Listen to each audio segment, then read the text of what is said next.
Unions need to protect its airspace from fast, high-flying US bombers. The most prominent example was the B-58 Hustler, a Mach 2-capable nuclear bomber that entered service in 1960, but on the horizon loomed the B-70 Valkyrie, a futuristic bomber capable of penetrating Soviet airspace at speeds in excess of Mach 3. Armed with long-range missiles, a large radar and powerful engines, the Soviets designed the Foxbat to catch and kill these fast bombers. The Foxbat entered service in 1970, the same year the Hustler left service, and 8 years after the cancellation of the B-70, with the last aircraft rolling off the production line in 1984.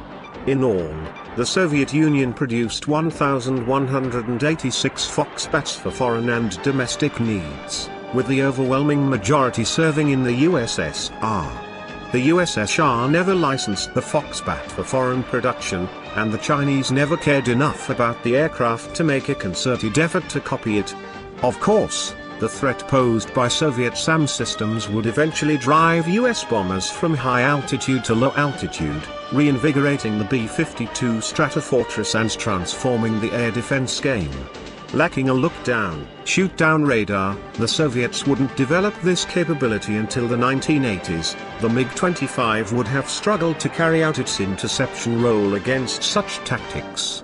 In reality, most of the Foxbat's Soviet service would come in pursuit of high-flying recon planes, such as the SR-71. The MiG-25's capabilities were, and are, eye-popping. It can make Mach 2.83 in sustained flight, and can go over Mach 3 in bursts if no one cares about the destruction of the engines. In interceptor and air superiority mode, it carries 4 A-40 air-to-air missiles, with an outer range limit of 50 miles. It can reach an altitude of over 65,000 feet. Foxbats designed for reconnaissance missions carried sophisticated electronic and photographic equipment, and could reach even higher ceilings. A few Foxbats were optimized for high-speed strike roles.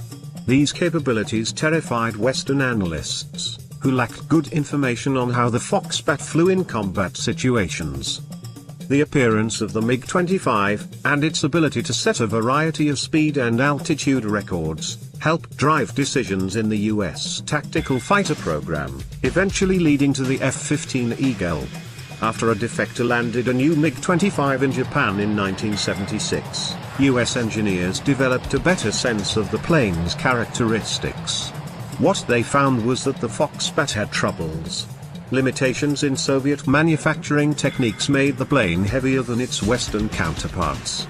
It maneuvered poorly at high speeds, and handled poorly at low altitudes.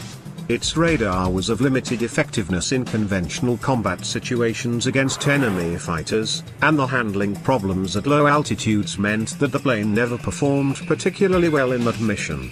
These deficiencies would have been forgivable if the Foxbat had ever conducted its high-altitude interceptor role, but in fact it saw most of its service in far different circumstances. In combat the Foxbat had limited success. In 1971, a Soviet Foxbat operating out of Egypt turned on its afterburners and managed to escape several Israeli fighters by flying in excess of Mach 3, although the experience permanently burned out the plane's engines. In the war over Lebanon, Israeli fighters downed several Syrian Foxbats in a series of engagements. During the Syrian civil war, the desperate Syrian Arab Air Force has pushed aging Foxbats into ground support roles, in one case using air-to-air missiles to attack ground targets. Iraq used MiG-25s extensively during the Iran-Iraq War, claiming an uncertain number of Iranian aircraft at equally uncertain cost. The Foxbats reportedly suffered heavily at the hands of Iranian F-14s, while feasting on older aircraft. Iraqi Foxbats claimed both of the last 2 American aircraft lost in air-to-air combat. In the early days of the Gulf War, a MiG-25 shot down Scott Spitcher's F/A-18, several other Foxbats were lost to US fighters.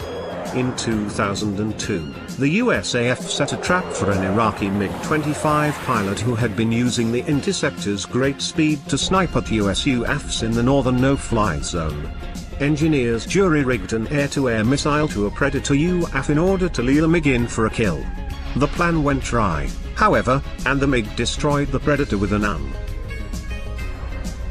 In contrast with its older cousin, the MiG-21, a very limited number of Foxbats remain in service.